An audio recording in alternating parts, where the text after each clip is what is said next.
Welcome back to Team Compass, the show that helps you navigate life with confidence.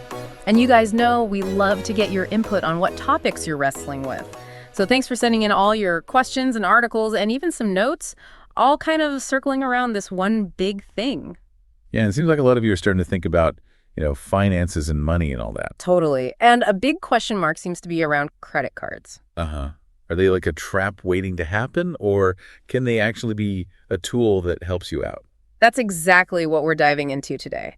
We'll unpack how credit cards work, the good, the bad, the ugly, and think about how to approach them with wisdom, keeping in mind some principles that apply to way more than just your wallet. Really important stuff. And I think it's worth saying right off the bat, this isn't just a teen thing.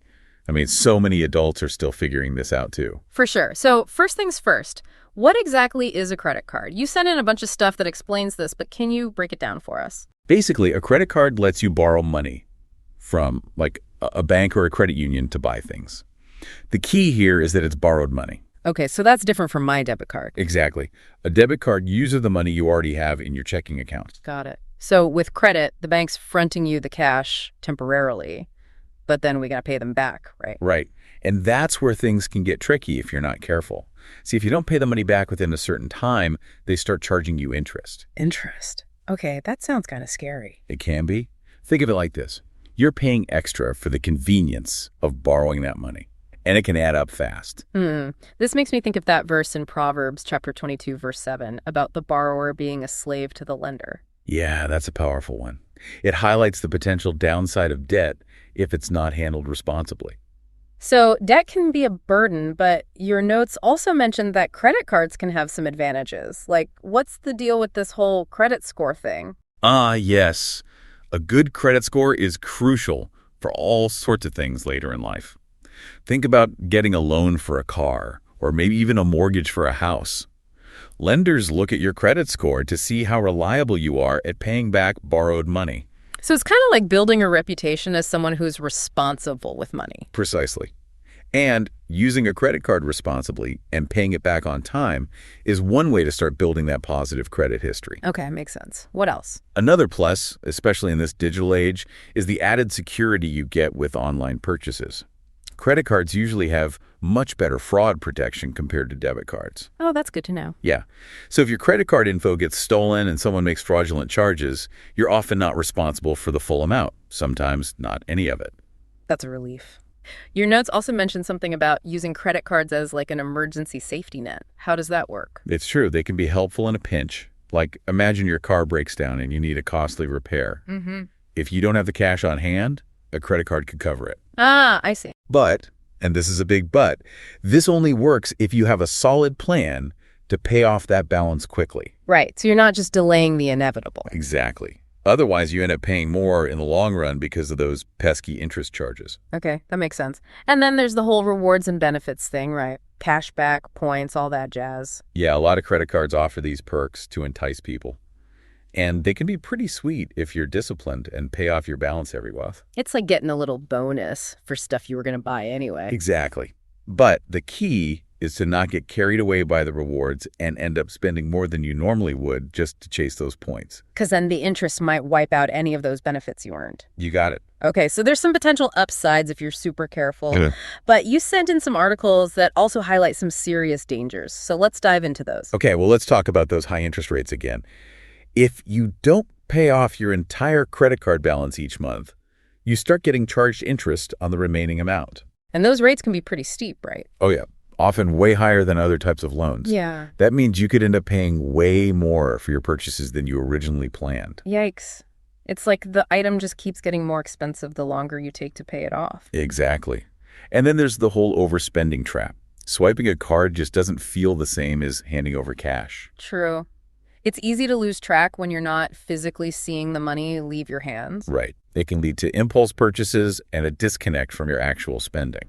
It's like there's less friction to stop and think, do I really need this? Exactly. And what happens when you can't make those payments on time? Oh, right.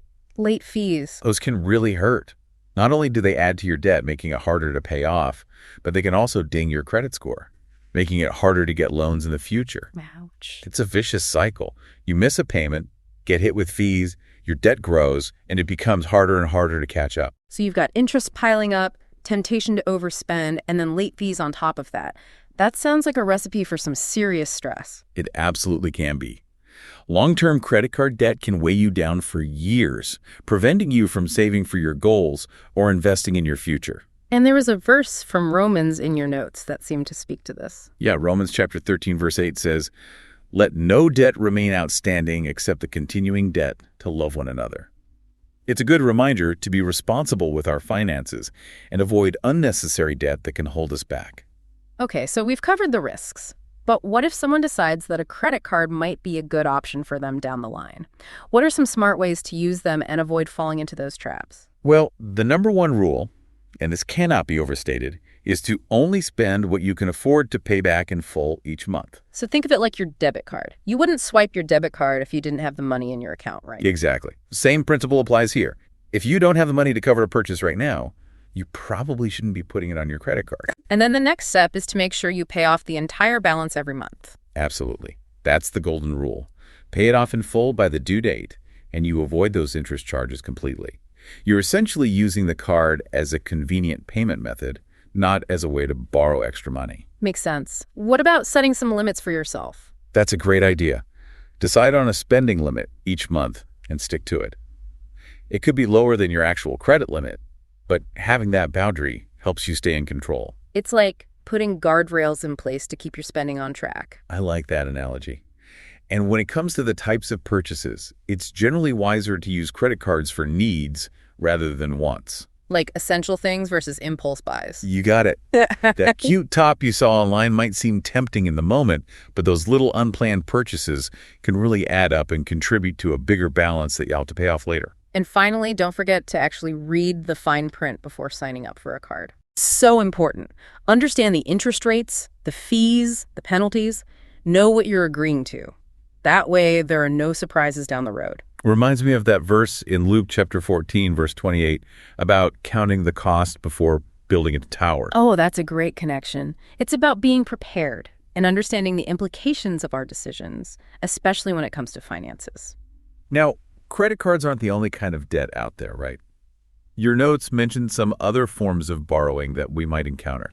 Yeah, as you get older, you'll probably come across things like student loans for college, car loans, or mortgages for buying a house. And are those always bad? Not necessarily. They can be necessary for achieving certain goals. But, as with credit cards, the key is to borrow wisely and responsibly. So, understand the terms, make a plan to repay, and don't take on more debt than you can handle. Exactly. Okay, so to wrap things up, what's the biggest takeaway about credit cards? Credit cards are tools. Like any tool, they can be incredibly useful when used correctly, helping you build credit and offering some protection. But they can also be dangerous if mishandled, leading to debt and financial stress. It really comes down to the individual and their choices. Absolutely. You need wisdom, discipline, and responsibility to navigate the world of credit cards successfully. And that ties into a bigger principle, doesn't it? A way of approaching life in general. For sure. Colossians chapter 3, verse 23 says, "Whatever you do, work at it with all your heart, as working for the Lord, not for human masters." That includes how we manage our money. Being responsible with our finances is part of honoring God and being good stewards of what we've been given. So as you think about credit cards and debt, ask yourself, will you approach it with wisdom and discipline, using it as a tool you control? Or will you let it become a trap that controls you? It's a choice you have to make. It's a powerful question. Thanks for joining us for this deep dive. If you found it helpful and want more guidance on navigating life with confidence, make sure to like, share, and subscribe to Team Compass. We'll see you next time.